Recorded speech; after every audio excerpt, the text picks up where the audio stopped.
Welcome to this compilation of 3 short stories about strange organisms on Earth written by the one and only H.G. Wells. I'll be narrating The Sea Raiders, In the Avu Observatory, and In the Abyss.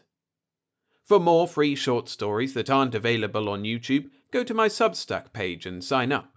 3 free stories, mostly sci-fi but including some other genres, plus a bonus novelette or serialized novel every week for those who become paid members. All delivered by email every Saturday to view ad-free as video, audio, and podcast. Stories from the Sky, sff.substack.com, link in the description.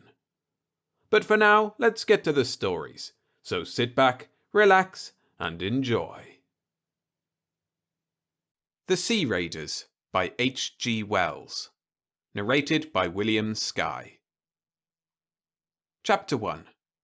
Until the extraordinary affair at Sidmouth, the peculiar species Haploteuthis ferox was known to science only generically, on the strength of a half-digested tentacle obtained near the Azores, and a decaying body pecked by birds and nibbled by fish, found early in 1896 by Mr. Jennings near Land's End. In no department of zoological science, indeed, are we quite so much in the dark as with regard to the deep-sea cephalopods. A mere accident, for instance, it was that led to the Prince of Monaco's discovery of nearly a dozen new forms in the summer of 1895, a discovery in which the before-mentioned tentacle was included. It chanced that a cachalot was killed off Terceira by some sperm whalers, and in its last struggles charged almost to the Prince's yacht, missed it, rolled under, and died within 20 yards of his rudder. And in its agony, it threw up a number of large objects, which the Prince, dimly perceiving they were strange and important, was by a happy expedient able to secure before they sank.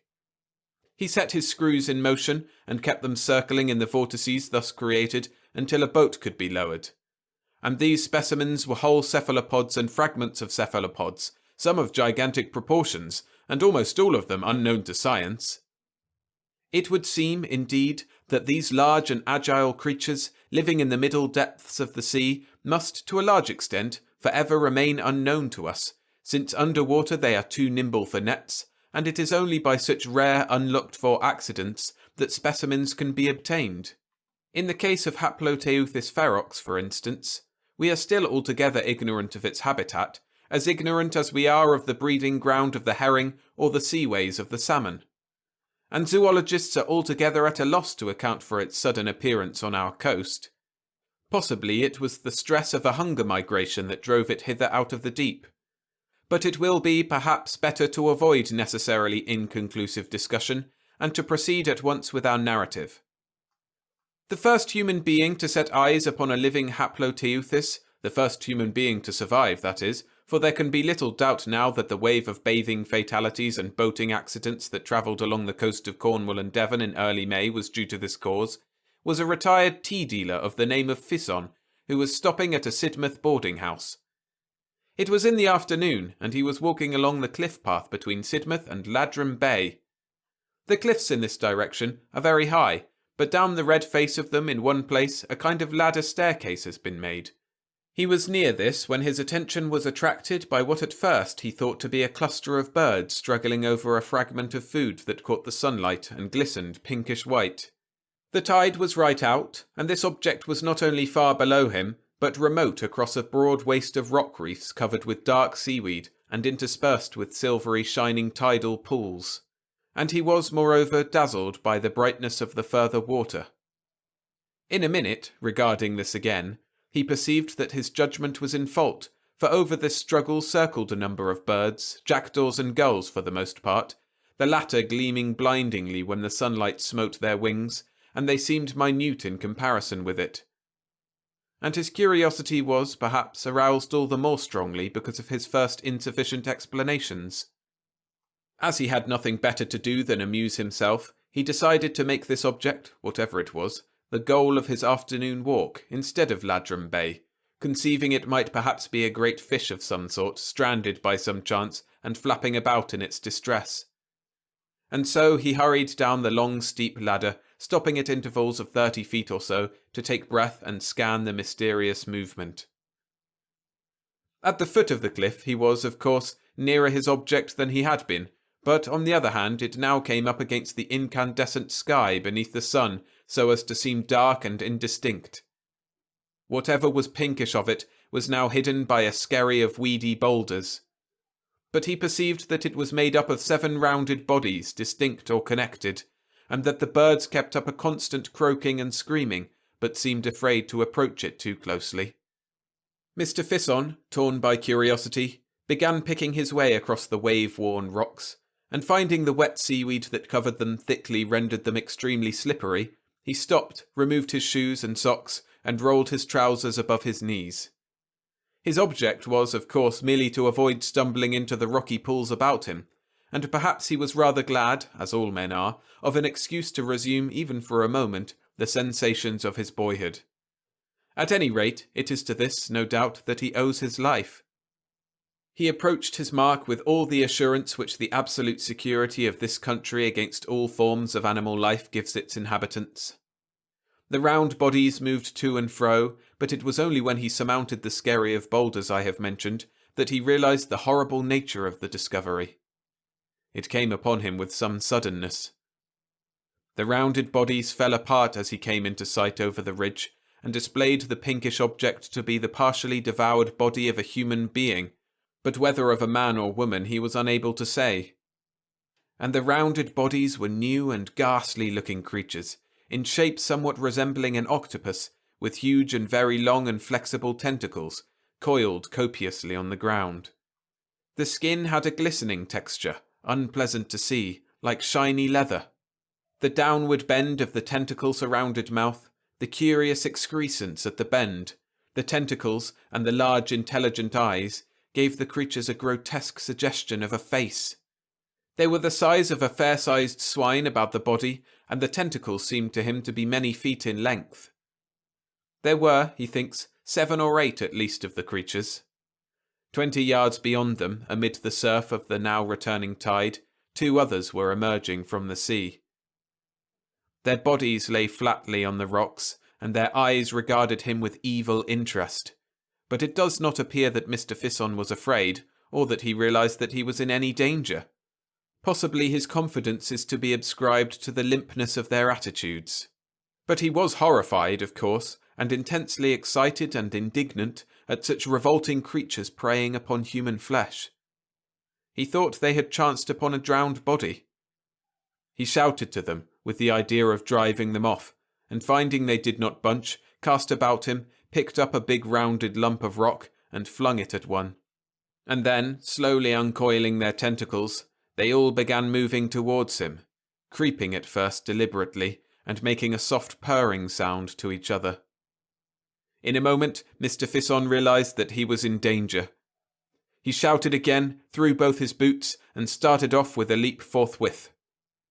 20 yards off he stopped and faced about, judging them slow, and behold, the tentacles of their leader were already pouring over the rocky ridge on which he had just been standing. At that he shouted again, but this time not threatening, but a cry of dismay, and began jumping, striding, slipping, wading across the uneven expanse between him and the beach. The tall red cliffs seemed suddenly at a vast distance, and he saw, as though they were creatures in another world, 2 minute workmen engaged in the repair of the ladderway, and little suspecting the race for life that was beginning below them. At one time he could hear the creatures splashing in the pools not a dozen feet behind him, and once he slipped and almost fell. They chased him to the very foot of the cliffs, and desisted only when he had been joined by the workmen at the foot of the ladderway up the cliff. All 3 of the men pelted them with stones for a time, and then hurried to the cliff top and along the path towards Sidmouth to secure assistance and a boat, and to rescue the desecrated body from the clutches of these abominable creatures. Chapter 2. And, as if he had not already been in sufficient peril that day, Mr. Fisson went with the boat to point out the exact spot of his adventure. As the tide was down, it required a considerable detour to reach the spot, and when at last they came off the ladderway, the mangled body had disappeared. The water was now running in, submerging first one slab of slimy rock, and then another, and the 4 men in the boat, the workmen, that is, the boatman, and Mr. Fisson, now turned their attention from the bearings offshore to the water beneath the keel. At first they could see little below them save a dark jungle of laminaria with an occasional darting fish. Their minds were set on adventure, and they expressed their disappointment freely. But presently they saw one of the monsters swimming through the water seaward with a curious rolling motion that suggested to Mr. Fisson the spinning roll of a captive balloon. Almost immediately after, the waving streamers of laminaria were extraordinarily perturbed, parted for a moment, and 3 of these beasts became darkly visible, struggling for what was probably some fragment of the drowned man. In a moment the copious olive-green ribbons had poured again over this writhing group. At that, all 4 men, greatly excited, began beating the water with oars and shouting, and immediately they saw a tumultuous movement among the weeds. They desisted to see more clearly, and as soon as the water was smooth, they saw, as it seemed to them, the whole sea bottom among the weeds set with eyes. "Ugly swine!" cried one of the men. "Why, there's dozens!" And forthwith the things began to rise through the water about them. Mr. Fisson has since described to the writer this startling eruption out of the waving laminaria meadows. To him it seemed to occupy a considerable time, but it is probable that really it was an affair of a few seconds only. For a time nothing but eyes, and then he speaks of tentacles streaming out and parting the weed fronds this way and that. Then these things, growing larger, until at last the bottom was hidden by their intercoiling forms, and the tips of tentacles rose darkly here and there into the air above the swell of the waters.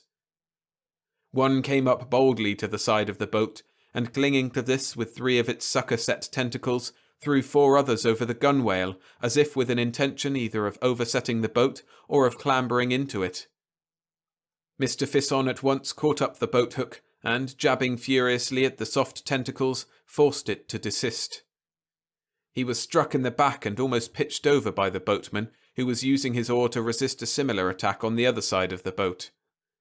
But the tentacles on either side at once relaxed their hold, slid out of sight, and splashed into the water. "We'd better get out of this," said Mr. Fisson, who was trembling violently. He went to the tiller, while the boatman and one of the workmen seated themselves and began rowing. The other workman stood up in the forepart of the boat, with the boat-hook ready to strike any more tentacles that might appear. Nothing else seems to have been said. Mr. Fisson had expressed the common feeling beyond amendment. In a hushed, scared mood, with faces white and drawn, they set about escaping from the position into which they had so recklessly blundered. But the oars had scarcely dropped into the water before dark, tapering serpentine ropes had bound them and were about the rudder, and creeping up the sides of the boat with a looping motion came the suckers again. The men gripped their oars and pulled, but it was like trying to move a boat in a floating raft of weeds.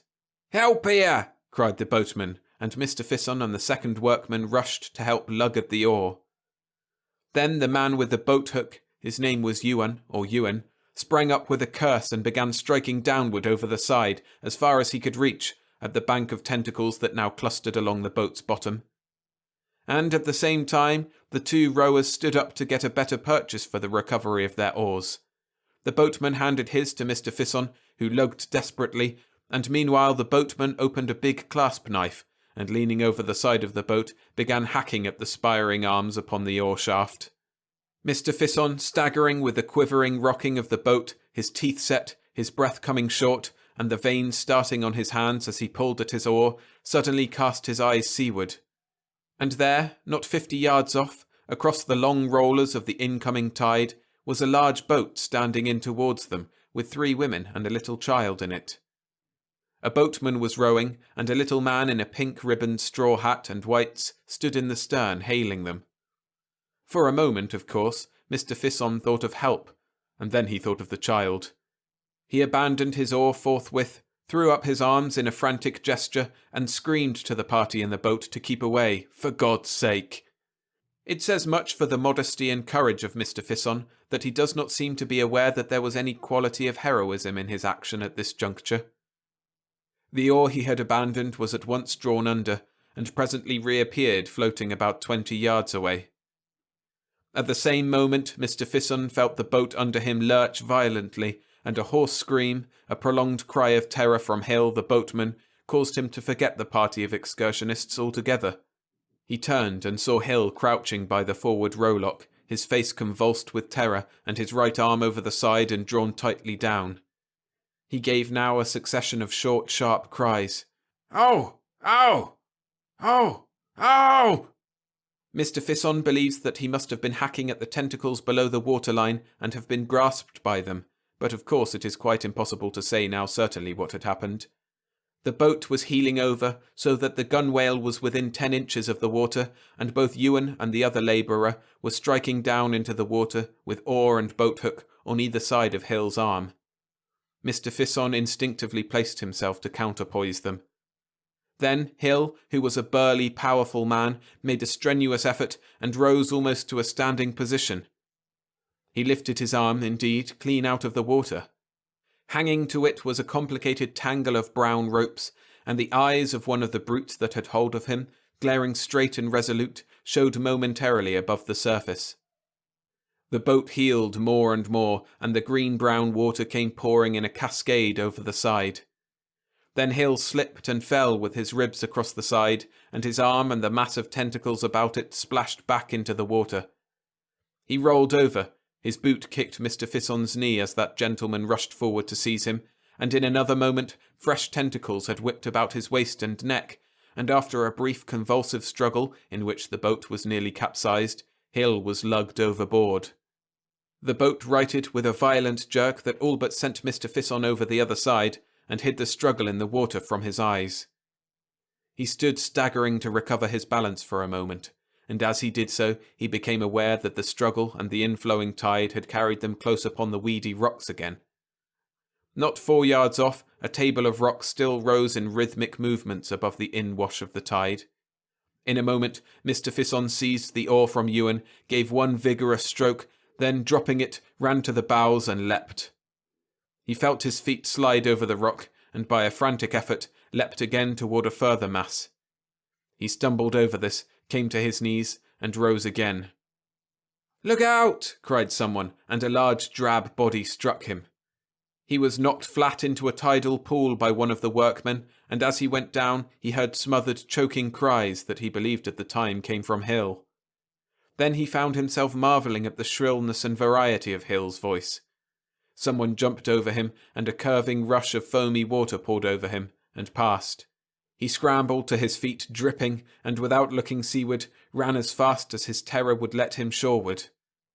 Before him, over the flat space of scattered rocks, stumbled the 2 workmen, one a dozen yards in front of the other. He looked over his shoulder at last, and seeing that he was not pursued, faced about. He was astonished. From the moment of the rising of the cephalopods out of the water, he had been acting too swiftly to fully comprehend his actions. Now it seemed to him as if he had suddenly jumped out of an evil dream. For there were the sky, cloudless and blazing with the afternoon sun, the sea weltering under its pitiless brightness, the soft creamy foam of the breaking water, and the low, long, dark ridges of rock. The righted boat floated, rising and falling gently on the swell about a dozen yards from shore. Hill and the monsters, all the stress and tumult of that fierce fight for life, had vanished as though they had never been. Mr. Fisson's heart was beating violently. He was throbbing to the fingertips, and his breath came deep. There was something missing. For some seconds he could not think clearly enough what this might be. Sun, sky, sea, rocks. What was it? Then he remembered the boatload of excursionists. It had vanished. He wondered whether he had imagined it. He turned and saw the 2 workmen standing side by side under the projecting masses of the tall pink cliffs. He hesitated whether he should make one last attempt to save the man Hill. His physical excitement seemed to desert him suddenly and leave him aimless and helpless. He turned shoreward, stumbling and wading toward his 2 companions. He looked back again, and there were now 2 boats floating, and the one farthest out at sea pitched clumsily, bottom upward. Chapter 3. So it was Haploteuthis ferox made its appearance upon the Devonshire coast. So far this has been its most serious aggression. Mr. Fisson's account, taken together with the wave of boating and bathing casualties to which I have already alluded, and the absence of fish from the Cornish coasts that year, points clearly to a shoal of these voracious deep-sea monsters prowling slowly along the subtidal coastline. Hunger migration has, I know, been suggested as the force that drove them hither, but for my own part, I prefer to believe the alternative theory of Hemsley. Hemsley holds that a pack or shoal of these creatures may have become enamoured of human flesh by the accident of a foundered ship sinking among them, and have wandered in search of it out of their accustomed zone, first waylaying and following ships, and so coming to our shores in the wake of the Atlantic traffic. But to discuss Hemsley's cogent and admirably stated arguments would be out of place here. It would seem that the appetites of the shoal were satisfied by the catch of 11 people, for so far as can be ascertained, there were 10 people in the second boat, and certainly these creatures gave no further signs of their presence off Sidmouth that day. The coast between Seaton and Budleigh Salterton was patrolled all that evening and night by 4 preventative service boats, the men in which were armed with harpoons and cutlasses, and as the evening advanced, a number or more of less similarly equipped expeditions, organised by private individuals, joined them. Mr. Fisson took no part in any of these expeditions. About midnight, excited hails were heard from a boat about a couple of miles out at sea to the southeast of Sidmouth, and a lantern was seen waving in a strange manner to and fro and up and down. The nearer boats at once hurried towards the alarm. The venturesome occupants of the boat, a seaman, a curate, and 2 schoolboys, had actually seen the monsters passing under their boat. The creatures, it seems, like most deep-sea organisms, were phosphorescent, and they had been floating 5 fathoms deep or so, like creatures of moonshine through the blackness of the water, their tentacles retracted and as if asleep rolling over, and moving slowly in a wedge-like formation towards the southeast. These people told their story in gesticulated fragments, as first one boat drew alongside, and then another. At last there was a little fleet of 8 or 9 boats collected together, and from them a tumult like the chatter of a marketplace rose into the stillness of the night. There was little or no disposition to pursue the shoal. The people had neither weapons nor experience for such a dubious chase, and presently, even with a certain relief it may be, the boats turned shoreward. And now to tell what is perhaps the most astonishing fact in this whole astonishing raid. We have not the slightest knowledge of the subsequent movements of the shoal, although the whole southwest coast was now alert for it. But it may perhaps be significant that a cachalot was stranded off Sark on June the 3rd. 2 weeks and 3 days after the Sidmouth affair, a living Haploteuthis came ashore on Calais sands. It was alive because several witnesses saw its tentacles moving in a convulsive way. But it is probable that it was dying. A gentleman named Pouchet obtained a rifle and shot it. That was the last appearance of a living Haploteuthis. No others were seen on the French coast. On the 15th of June, a dead carcass, almost complete, was washed ashore near Torquay, and a few days later a boat from the Marine Biological Station, engaged in dredging off Plymouth, picked up a rotting specimen, slashed deeply with a cutlass wound. How the former had come by its death it is impossible to say. And on the last day of June, Mr. Egbert Kane, an artist bathing near Newlyn, threw up his arms, shrieked, and was drawn under. A friend bathing with him made no attempt to save him, but swam at once for the shore. This is the last fact to tell of this extraordinary raid from deeper sea. Whether it is really the last of these horrible creatures, it is as yet premature to say. But it is believed, and certainly it is to be hoped, that they have returned now, and returned for good, to the sunless depths of the middle seas, out of which they have so strangely and so mysteriously arisen.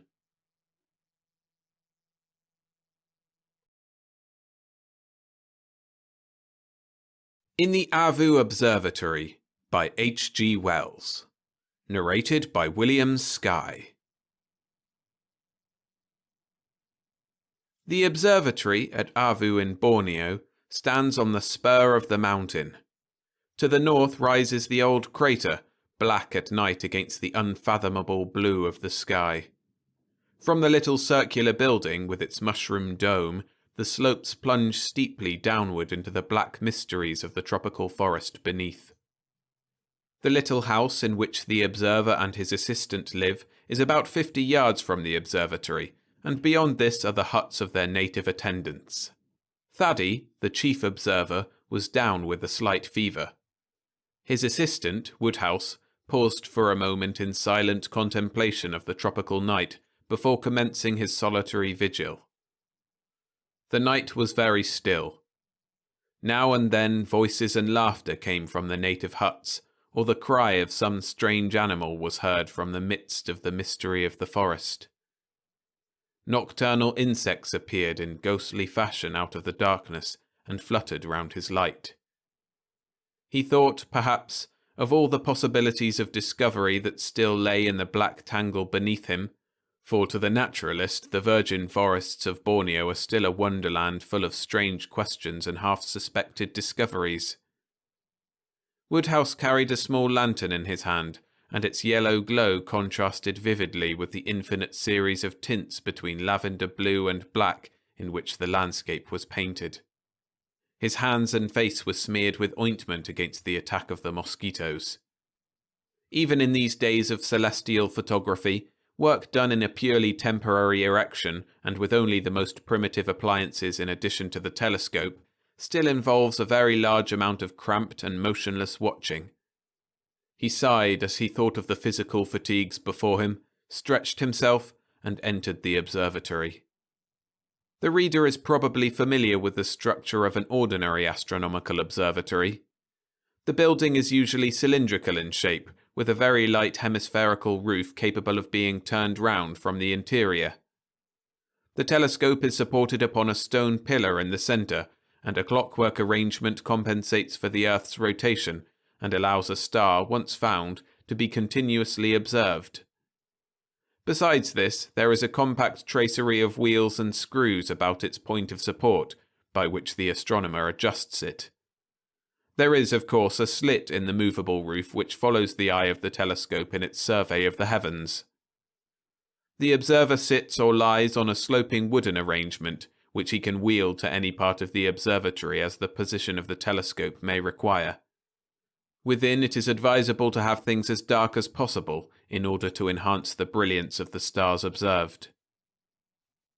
The lantern flared as Woodhouse entered his circular den, and the general darkness fled into black shadows behind the big machine, from which it presently seemed to creep back over the whole place again as the light waned. The slit was a profound transparent blue, in which 6 stars shone with tropical brilliance, and their light lay, a pallid gleam, among the black tube of the instrument.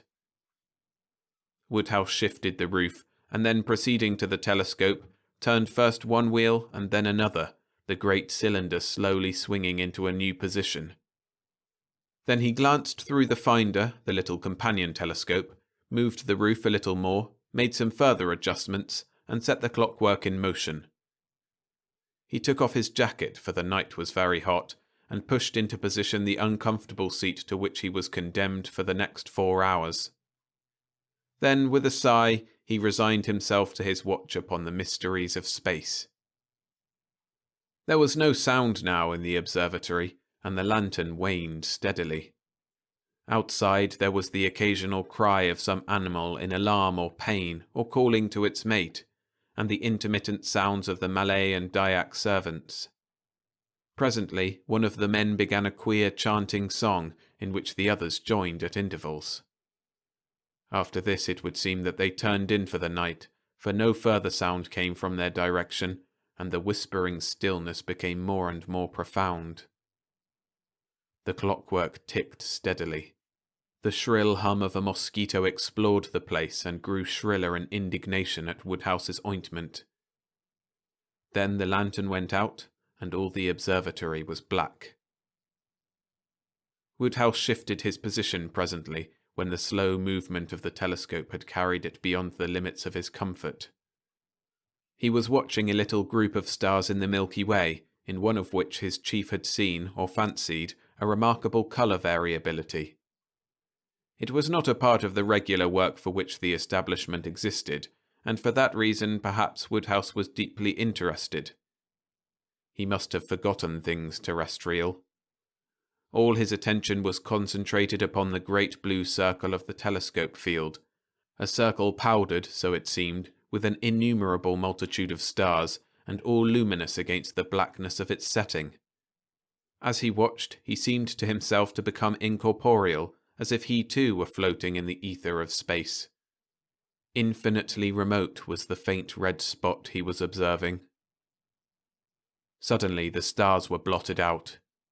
A flash of blackness passed, and they were visible again. "Queer," said Woodhouse. "Must have been a bird."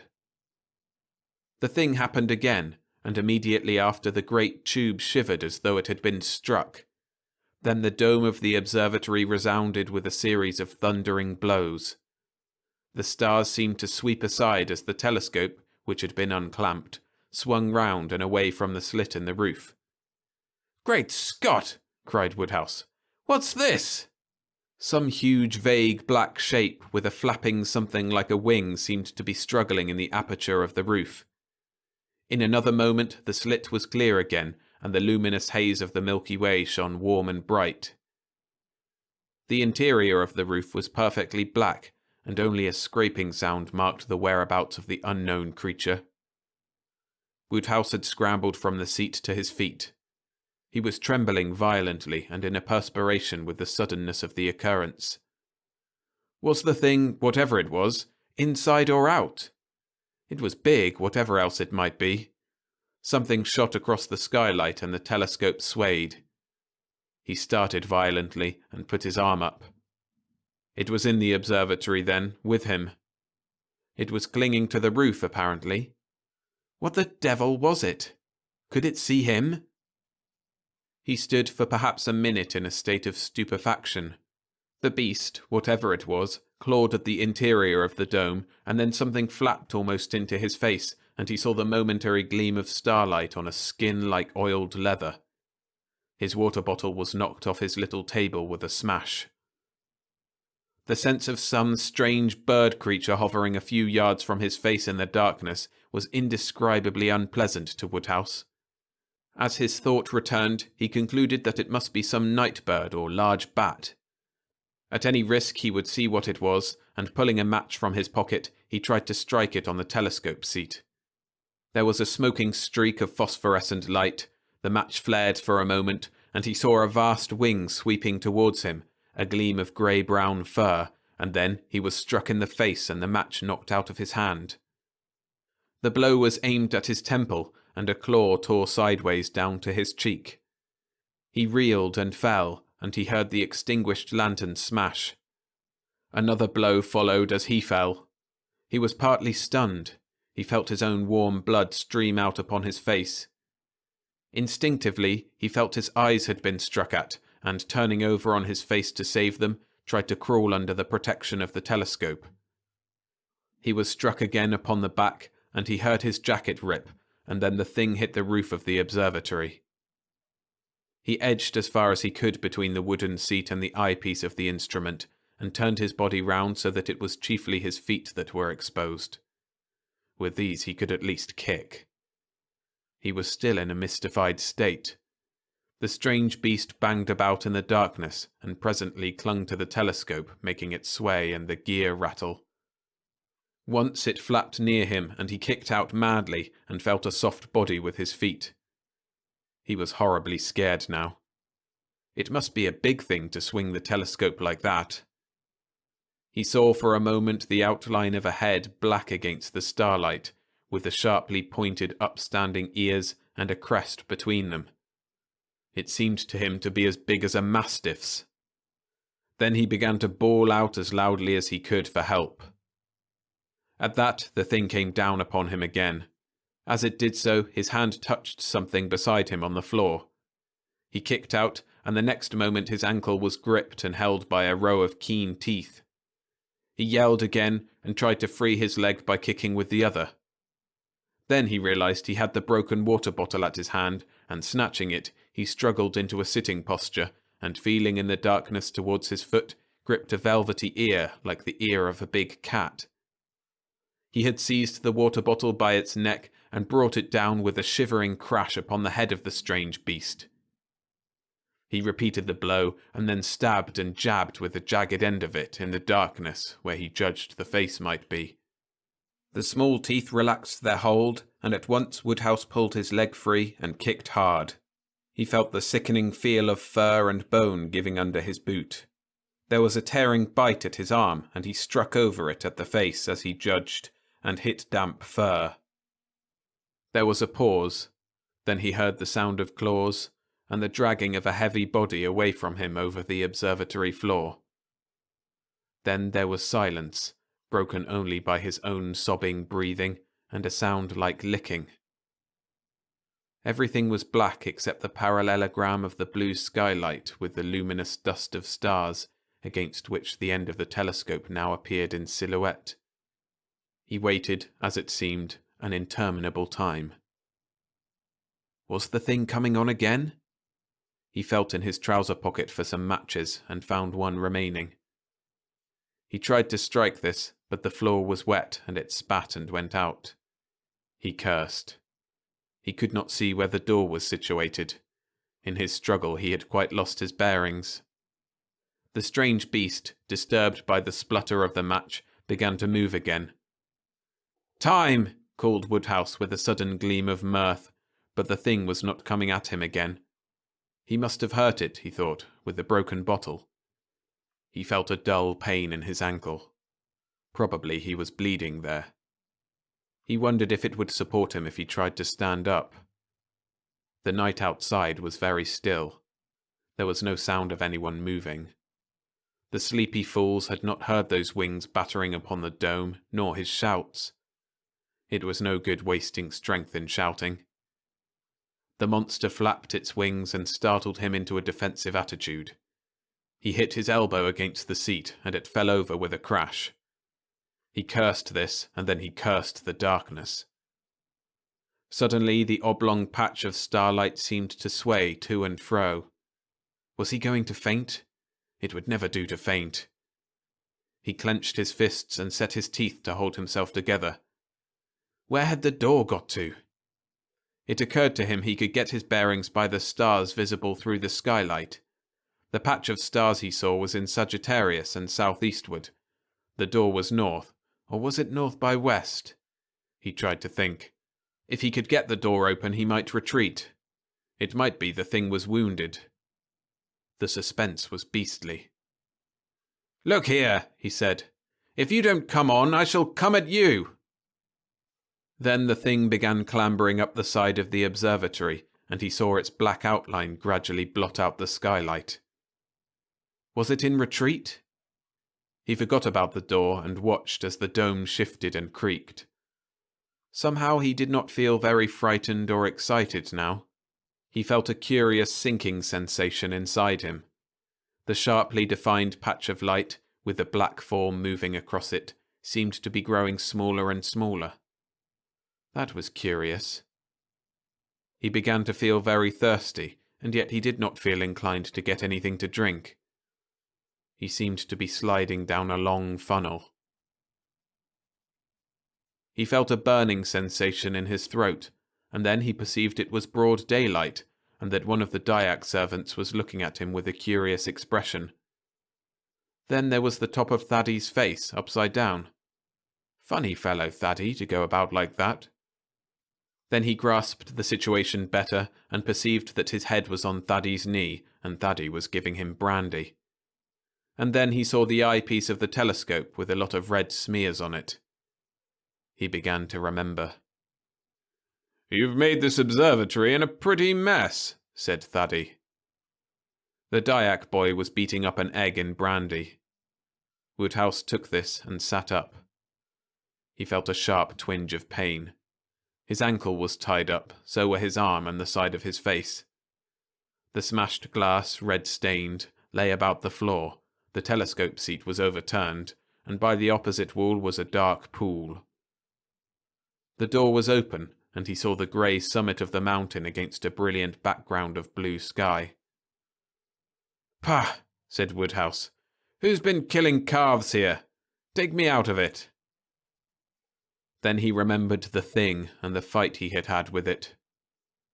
"What was it?" he said to Thaddeus. "The thing I fought with." "You know that best," said Thaddeus. "But anyhow, don't worry yourself now about it. Have some more to drink." Thaddy, however, was curious enough, and it was a hard struggle between duty and inclination to keep Woodhouse quiet until he was decently put away in bed and had slept upon the copious dose of meat extract Thaddy considered advisable. They then talked it over together. "It was," said Woodhouse, "more like a big bat than anything else in the world. It had sharp, short ears and soft fur, and its wings were leathery. Its teeth were little, but devilish sharp, and its jaw could not have been very strong, or else it would have bitten through my ankle." "It has pretty nearly," said Thaddy. "It seemed to me to hit out with its claws pretty freely. That is about as much as I know about the beast. Our conversation was intimate, so to speak, and yet not confidential." "The Dyak chaps talk about a big colugo, a clangutang, whatever that may be. It does not often attack man, but I suppose you made it nervous. They say there is a big colugo and a little colugo, and a something else that sounds like gobble. They all fly about at night. For my own part, I know there are flying foxes and flying lemurs about here, but they are none of them very big beasts."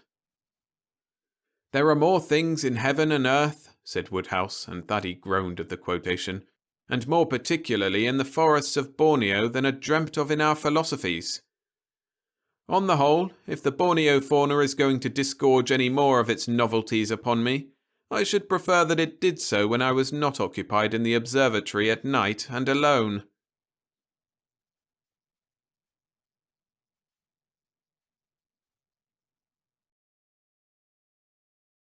If you're enjoying the stories, hit the like button to help this video spread and the channel grow. Thanks. In the Abyss by H.G. Wells. Narrated by William Skye. The lieutenant stood in front of the steel sphere and gnawed a piece of pine splinter. "What do you think of it, Stevens?" he asked. "It's an idea," said Stevens, in the tone of one who keeps an open mind. "I believe it will smash, flat," said the lieutenant. "He seems to have calculated it all out pretty well," said Stevens, still impartial. "But think of the pressure," said the lieutenant. "At the surface of the water it's 14 pounds to the inch. 30 feet down it's double that. 60 treble, 90 4 times, 900 40 times, 5,300, that's a mile. It's 240 times 14 pounds. That's, let's see, 30 hundredweight, a ton and a half, Stevens. A ton and a half to the square inch. And the ocean where he's going is 5 miles deep. That's 7.5. Sounds a lot, said Stevens, but it's jolly thick steel." The lieutenant made no answer, but resumed his pine splinter. The object of their conversation was a huge globe of steel, having an exterior diameter of perhaps 8 feet. It looked like the shot for some titanic piece of artillery. It was elaborately nested in a monstrous scaffolding built into the framework of the vessel, and the gigantic spars that were presently to sling it overboard gave the stern of the ship an appearance that had raised the curiosity of every decent sailor who had sighted it, from the Pool of London to the Tropic of Capricorn. In 2 places, one above the other, the steel gave place to a couple of circular windows of enormously thick glass, and one of these, set in a steel frame of great solidity, was now partially unscrewed. Both the men had seen the interior of this globe for the first time that morning. It was elaborately padded with air cushions, with little studs sunk between bulging pillows to work the simple mechanism of the affair. Everything was elaborately padded, even the Myers apparatus which was to absorb carbonic acid and replace the oxygen inspired by its tenant when he had crept in by the glass manhole and had been screwed in. It was so elaborately padded that a man might have been fired from a gun in it with perfect safety.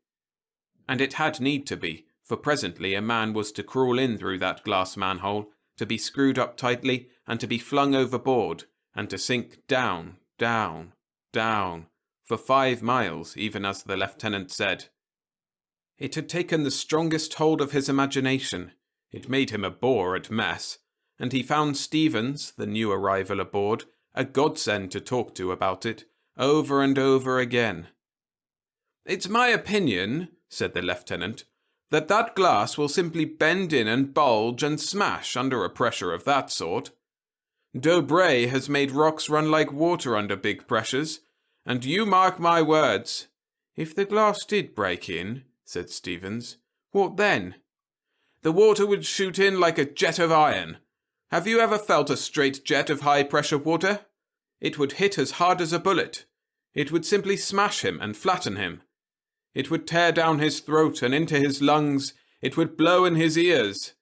"What a detailed imagination you have," protested Stevens, who saw things vividly. "It's a simple statement of the inevitable," said the lieutenant. "And the globe?"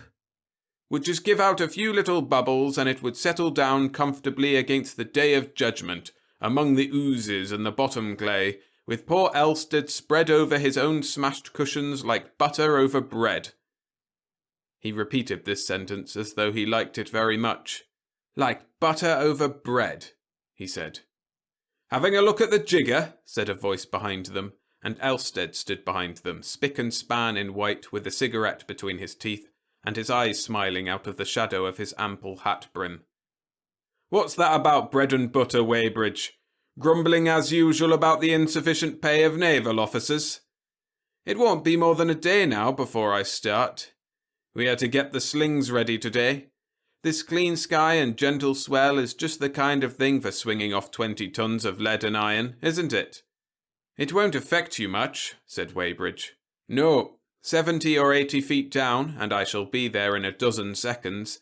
There's not a particle moving, though the wind shriek itself hoarse up above and the water lifts halfway to the clouds.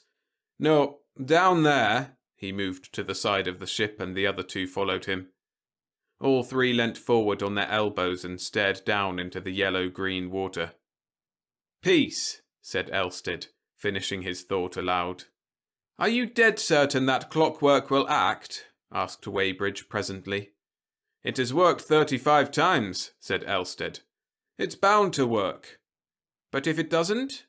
"Why shouldn't it?"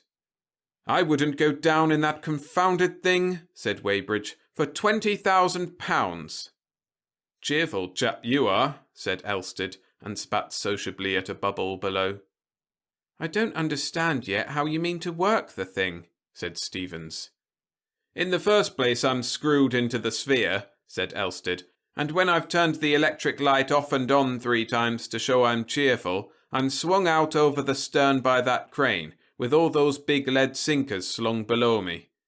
The top lead weight has a roller carrying 100 fathoms of strong cord rolled up, and that's all that joins the sinkers to the sphere, except the slings that will be cut when the affair is dropped.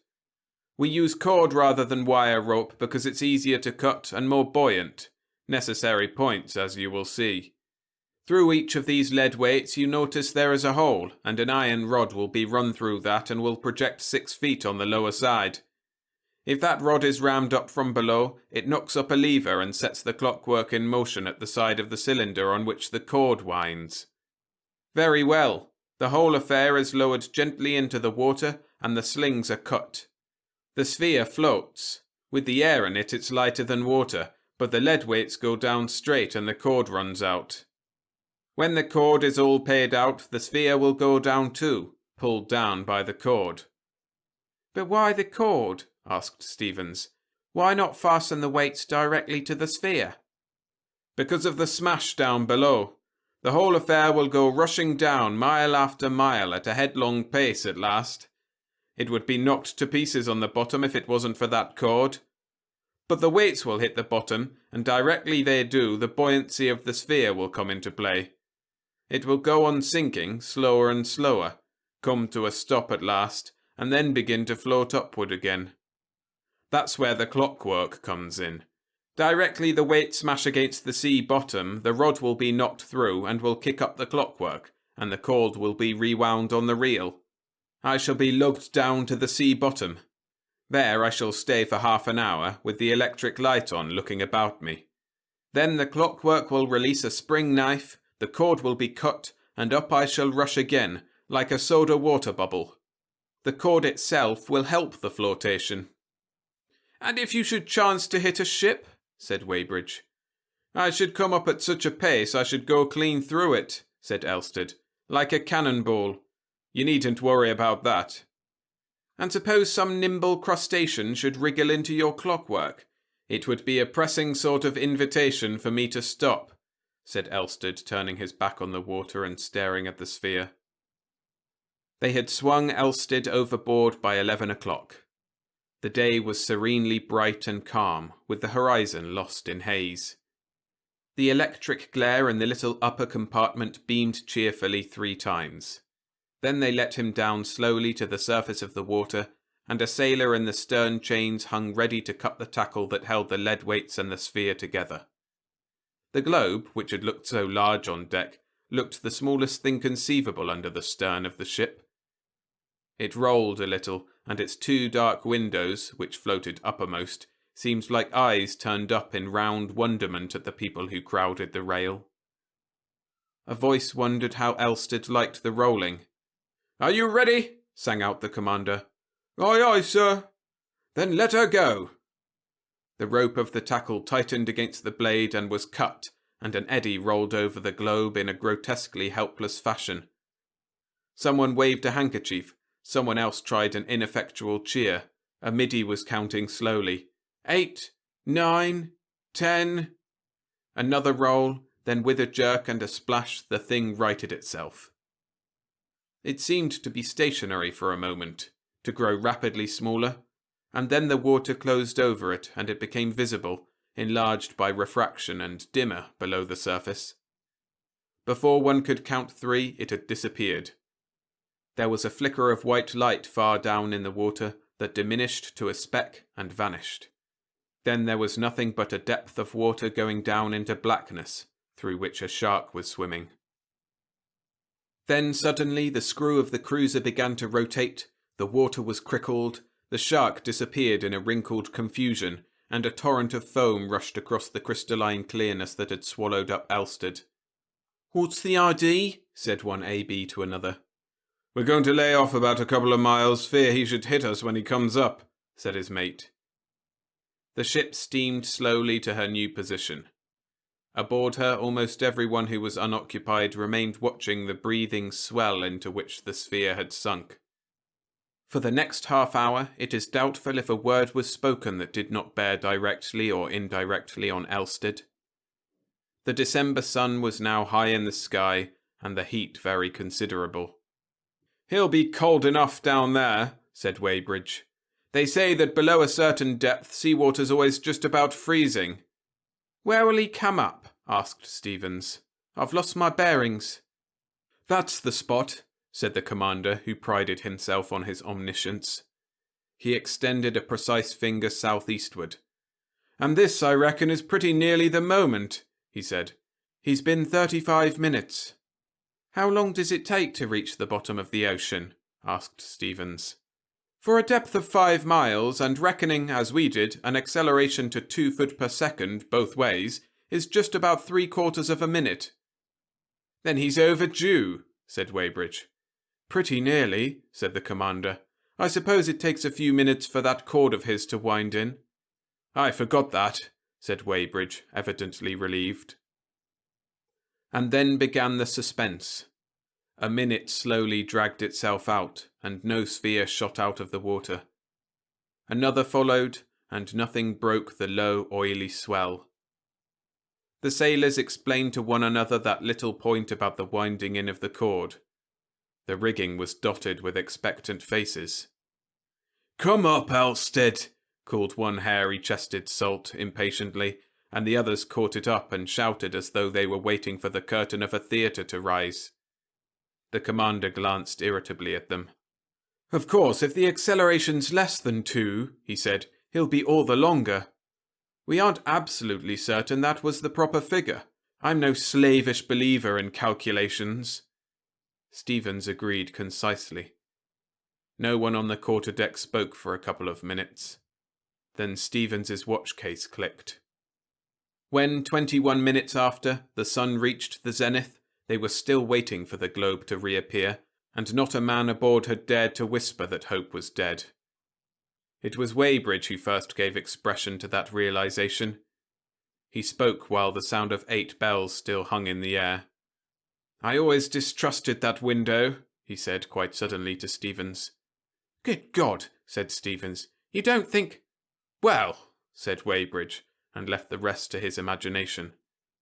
"I'm no great believer in calculations myself," said the commander dubiously, "so that I'm not altogether hopeless yet."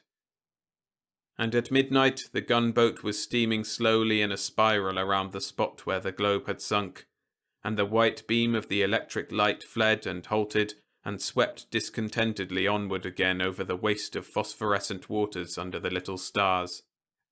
"If his window hasn't burst and smashed him," said Weybridge, "then it's a cursed sight worse, for his clockwork has gone wrong and he's alive now, 5 miles under our feet, down there in the cold and dark, anchored in that little bubble of his, where never a ray of light has shone nor a human being lived, since the waters were gathered together.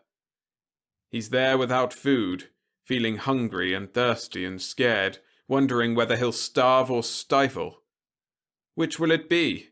The Myers apparatus is running out, I suppose. How long do they last?" "Good heavens," he exclaimed, "what little things we are! What daring little devils! Down there, miles and miles of water, and all this empty water about us and this sky. Gulfs!"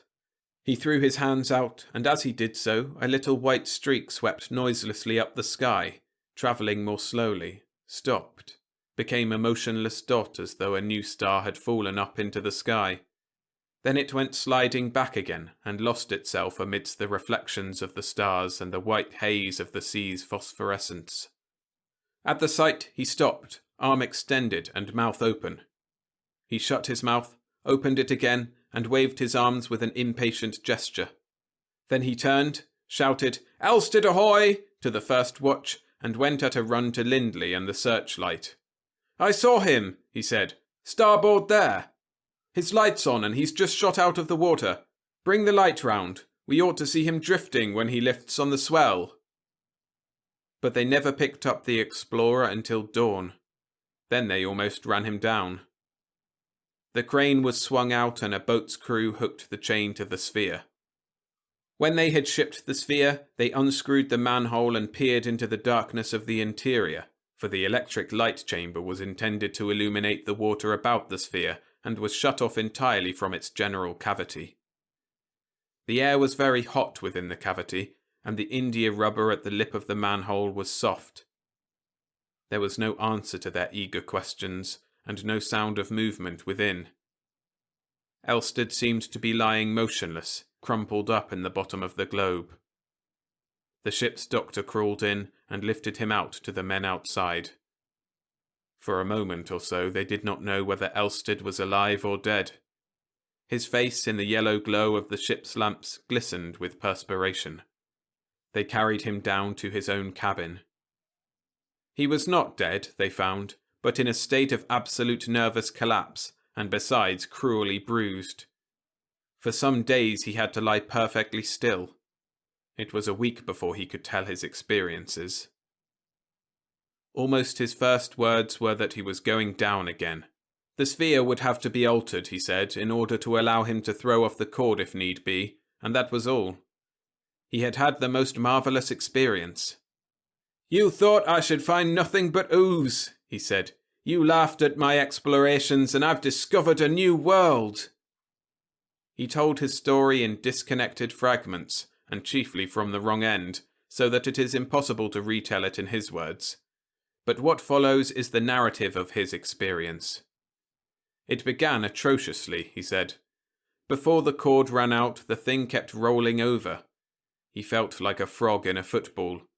He could see nothing but the crane and the sky overhead, with an occasional glimpse of the people on the ship's rail. He couldn't tell a bit which way the thing would roll next. Suddenly he would find his feet going up and try to step, and over he went rolling, head over heels, and just anyhow on the padding. Any other shape would have been more comfortable, but no other shape was to be relied upon under the huge pressure of the nethermost abyss. Suddenly the swaying ceased, the globe righted, and when he had picked himself up, he saw the water all about him, greeny blue with an attenuated light filtering down from above, and a shoal of little floating things went rushing up past him, as it seemed to him, towards the light. And even as he looked, it grew darker and darker, until the water above was as dark as the midnight sky, albeit of a greener shade, and the water below black. And little transparent things in the water developed a faint glint of luminosity, and shot past him in faint greenish streaks. And the feeling of falling! It was just like the start of a lift, he said, only it kept on. One has to imagine what that means, that keeping on. It was then of all times that Elstead repented of his adventure. He saw the chances against him in an altogether new light. He thought of the big cuttlefish people knew to exist in the middle waters, the kind of things they find half digested in whales at times, or floating dead and rotten and half eaten by fish. Suppose one caught hold and wouldn't leave go? And had the clockwork really been sufficiently tested? But whether he wanted to go on or go back mattered not the slightest now. In 50 seconds everything was as black as night outside, except where the beam from his light struck through the waters and picked out every now and then some fish or scrap of sinking matter. They flashed by too fast for him to see what they were. Once he thought he passed a shark, and then the sphere began to get hot by friction against the water. They had underestimated this, it seems. The first thing he noticed was that he was perspiring, and then he heard a hissing, growing louder under his feet, and saw a lot of little bubbles, very little bubbles they were, rushing upward like a fan through the water outside. Steam! He felt the window, and it was hot. He turned on the minute glow lamp that lit his own cavity, looked at the padded watch by the studs, and saw he had been travelling now for 2 minutes. It came into his head that the window would crack through the conflict of temperatures, for he knew the bottom water was very near freezing. Then suddenly the floor of the sphere seemed to press against his feet, the rush of bubbles outside grew slower and slower, and the hissing diminished. The sphere rolled a little. The window had not cracked, nothing had given, and he knew that the dangers of sinking, at any rate, were over. In another minute or so he would be on the floor of the abyss. He thought, he said, of Stevens and Weybridge and the rest of them 5 miles overhead, higher to him than the very highest clouds that ever floated over land are to us, steaming slowly and staring down and wondering what had happened to him. He peered out of the window. There were no more bubbles now, and the hissing had stopped. Outside there was a heavy blackness, as black velvet, except where the electric light pierced the empty water and showed the colour of it, a yellow-green. Then 3 things like shapes of fire swam into sight, following each other through the water. Whether they were little and near, or big and far off, he could not tell. Each was outlined in a bluish light, almost as bright as the lights of a fishing smack, a light which seemed to be smoking greatly, and all along the sides of them were specks of this, like the lighted portholes of a ship. Their phosphorescence seemed to go out as they came into the radiance of his lamp, and he saw then that they were indeed fish of some strange sort, with huge heads, vast eyes, and dwindling bodies and tails. Their eyes were turned towards him, and he judged they were following him down. He supposed they were attracted by his glare. Presently, others of the same sort joined them. As he went on down, he noticed that the water became of a pallid colour, and that little specks twinkled in his ray like motes in sunbeam. This was probably due to the clouds of ooze and mud that the impact of his leaden sinkers had disturbed. By the time he was drawn down to the lead weights, he was in a dense fog of white that his electric light failed altogether to pierce for more than a few yards, and many minutes elapsed before the hanging sheets of sediment subsided to any extent. Then, lit by his light and by the transient phosphorescence of a distant shoal of fishes, he was able to see under the huge blackness of the superincumbent water an undulating expanse of greyish-white ooze, broken here and there by tangled thickets of a growth of sea lilies waving hungry tentacles in the air. Farther away were the graceful, translucent outlines of a group of gigantic sponges. About this floor there were scattered a number of bristling flattish tufts of rich purple and black, which he decided must be some sort of sea urchin, and small large-eyed or blind things, having a curious resemblance some to woodlice and others to lobsters, crawled sluggishly across the track of the light and vanished into the obscurity again, leaving furrowed trails behind them. Then suddenly the hovering swarm of little fishes veered about and came towards him as a flight of starlings might do. They passed over him like a phosphorescent snow, and then he saw behind them some larger creature advancing towards the sphere. At first he could see it only dimly, a faintly moving figure remotely suggestive of a walking man, and then it came into the spray of light that the lamp shot out. As the glare struck it, it shut its eyes, dazzled. He stared in rigid astonishment. It was a strange vertebrated animal. Its dark purple head was dimly suggestive of a chameleon, but it had such a high forehead and such a brain case as no reptile ever displayed before. The vertical pitch of its face gave it a most extraordinary resemblance to a human being. Two large and protruding eyes projected from sockets in chameleon fashion, and it had a broad reptilian mouth with horny lips between its little nostrils. In the position of the ears were two huge gill covers, and out of these floated a branching tree of coralline filaments, almost like the tree-like gills that very young rays and sharks possess. But the humanity of the face was not the most extraordinary thing about the creature. It was a biped. Its almost globular body was poised on a tripod of two frog-like legs and a long, thick tail, and its forelimbs, which grotesquely caricatured the human hand much as a frog's do, carried a long shaft of bone tipped with copper. The colour of the creature was variegated. Its head, hands and legs were purple, but its skin, which hung loosely upon it even as clothes might do, was a phosphorescent grey. And it stood there blinded by the light. At last this unknown creature of the abyss blinked its eyes open, and shading them with its disengaged hand, opened its mouth and gave vent to a shouting noise, articulate almost as speech might be, that penetrated even the steel case and padded jacket of the sphere. How a shouting may be accomplished without lungs, Elstead does not profess to explain. It then moved sideways out of the glare into the mystery of shadow that bordered it on either side, and Elstead felt rather than saw that it was coming towards him. Fancying the light had attracted it, he turned the switch that cut off the current. In another moment something soft dabbed upon the steel, and the globe swayed. Then the shouting was repeated, and it seemed to him that a distant echo answered it. The dabbing recurred, and the globe swayed and ground against the spindle over which the wire was rolled. He stood in the blackness and peered out into the everlasting night of the abyss. And presently he saw, very faint and remote, other phosphorescent quasi-human forms hurrying towards him. Hardly knowing what he did, he felt about in his swaying prison for the stud of the exterior electric light, and came by accident against his own small glow lamp in its padded recess. The sphere twisted and then threw him down. He heard shouts like shouts of surprise, and when he rose to his feet, he saw two pairs of stalked eyes peering into the lower window and reflecting his light.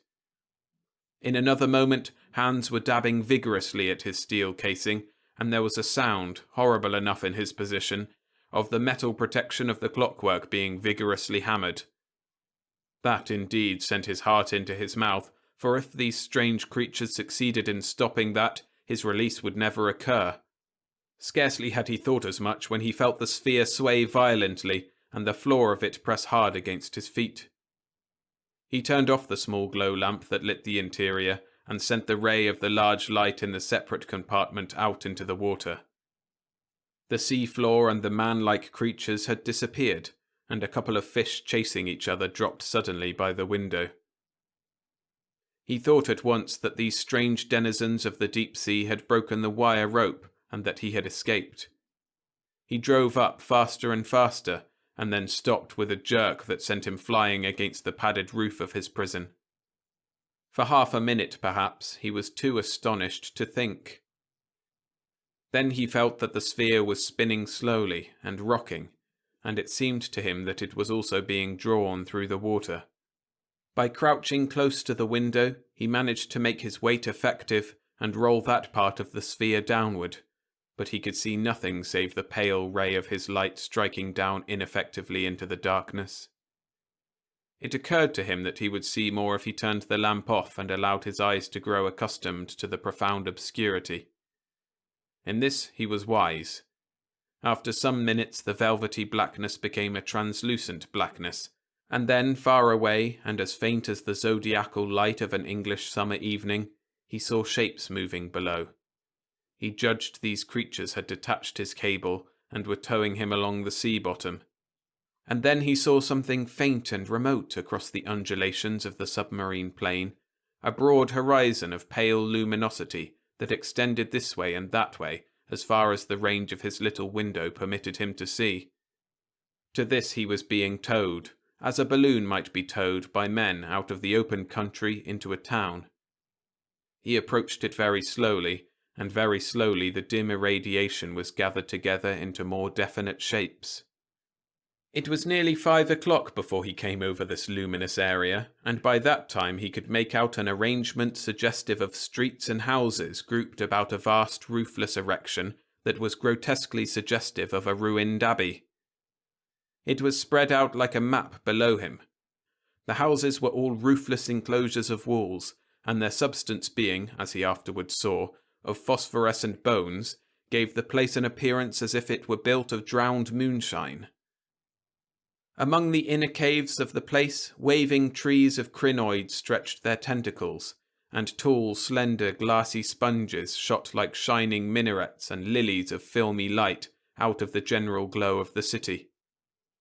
In the open spaces of the place he could see a stirring movement as of crowds of people, but he was too many fathoms above them to distinguish the individuals in those crowds. Then, slowly, they pulled him down, and as they did so, the details of the place crept slowly upon his apprehension. He saw that the courses of the cloudy buildings were marked out with beaded lines of round objects, and then he perceived that at several points below him in broad open spaces were forms like the encrusted shapes of ships. Slowly and surely he was drawn down, and the forms below him became brighter, clearer, were more distinct. He was being pulled down, he perceived, towards the large building in the centre of the town, and he could catch a glimpse ever and again of the multitudinous forms that were lugging at his cord. He was astonished to see that the rigging of one of the ships, which formed such a prominent feature of the place, was crowded with a host of gesticulating figures regarding him, and then the walls of the great building rose about him silently, and hid the city from his eyes. And such walls they were, of waterlogged wood, and twisted wire rope, and iron spars, and copper, and the bones and skulls of dead men. The skulls ran in curious zigzag lines and spirals and fantastic curves over the building, and in and out of their eye sockets and over the whole surface of the place lurked and played a multitude of silvery little fishes. And now he was at such a level that he could see these strange people of the abyss plainly once more. To his astonishment, he perceived that they were prostrating themselves before him, all save one, dressed it seemed in a robe of placoid scales and crowned with a luminous diadem, who stood with his reptilian mouth opening and shutting as though he led the chanting of the worshippers. They continued worshipping him, without rest or intermission, for the space of 3 hours. Most circumstantial was Elsted's account of this astounding city and its people, these people of perpetual night, who have never seen sun or moon or stars, green vegetation, nor any living air-breathing creatures, who know nothing of fire, nor any light but the phosphorescent light of living things. Startling as is his story, it is yet more startling to find that scientific men of such eminence as Adams and Jenkins find nothing incredible in it. They tell me they see no reason why intelligent water-breathing vertebrated creatures, inured to a low temperature and enormous pressure, and of such a heavy structure that neither alive nor dead would they float, might not live upon the bottom of the deep sea, and quite unsuspected by us, descendants like ourselves of the great theriomorpha of the new red sandstone age. We should be known to them, however, as strange meteoric creatures wont to fall catastrophically dead out of the mysterious blackness of their watery sky. And not only we ourselves, but our ships, our metals, our appliances would come raining down out of the night. Sometimes sinking things would smite down and crush them, as if it were the judgment of some unseen power above, and sometimes would come things of the utmost rarity or utility, or shapes of inspiring suggestion. One can understand, perhaps, something of their behaviour at the descent of a living man, if one thinks what a barbaric people might do to whom an enhaloed shining creature came suddenly out of the sky. At one time or another, Elstead probably told the officers of the Ptarmigan every detail of his strange 12 hours in the abyss. That he also intended to write them down is certain, but he never did, and so unhappily we have to piece together the discrepant fragments of his story from the reminiscences of Commander Simmons, Weybridge, Stevens, Lindley, and the others. We see the thing darkly in fragmentary glimpses, the huge ghostly building, the bowing, chanting people with their dark chameleon-like heads and faintly luminous forms, and Elstead, with his light turned on again, vainly trying to convey to their minds that the cord by which the sphere was held was to be severed. Minute after minute slipped away, and Elstead, looking at his watch, was horrified to find that he had oxygen only for 4 hours more. But the chant in his honour kept on as remorselessly as if it was the marching song of his approaching death. The manner of his release he does not understand, but to judge by the end of cord that hung from the sphere, it had been cut through by rubbing against the edge of the altar. Abruptly the sphere rolled over, and he swept up out of their world as an ethereal creature clothed in a vacuum would sweep through our own atmosphere back to its native ether again. He must have torn out of their sight as a hydrogen bubble hastens upwards from our air. A strange ascension it must have seemed to them. The sphere rushed up with even greater velocity than, when weighted with the lead sinkers, it had rushed down. It became exceedingly hot. It drove up with the windows uppermost, and he remembers the torrent of bubbles frothing against the glass. Every moment he expected this to fly. Then suddenly something like a huge wheel seemed to be released in his head, the padded compartment began spinning about him, and he fainted. His next recollection was of his cabin and of the doctor's voice. But that is the substance of the extraordinary story that Elstead related in fragments to the officers of the Ptarmigan. He promised to write it all down at a later date. His mind was chiefly occupied with the improvement of his apparatus, which was effected at Rio. It remains only to tell that on February 2nd, 1896, he made his second descent into the ocean abyss, with the improvements his first experience suggested. What happened we shall probably never know. He never returned. The Ptarmigan beat about over the point of his submersion, seeking him in vain for 13 days. Then she returned to Rio, and the news was telegraphed to his friends. So the matter remains for the present. But it is hardly probable that any further attempt will be made to verify his strange story of these hitherto unsuspected cities of the deep sea.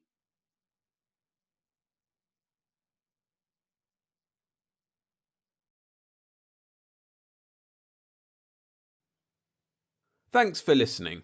Remember, heading over to Substack will get you many more of my narrations, all without ads. And a big thank you to all those who have made the move, and especially those who've signed up for the paid tier. Your support helps this project keep going. Head to storiesfromtheskysff.substack.com, a link in the description. See you there!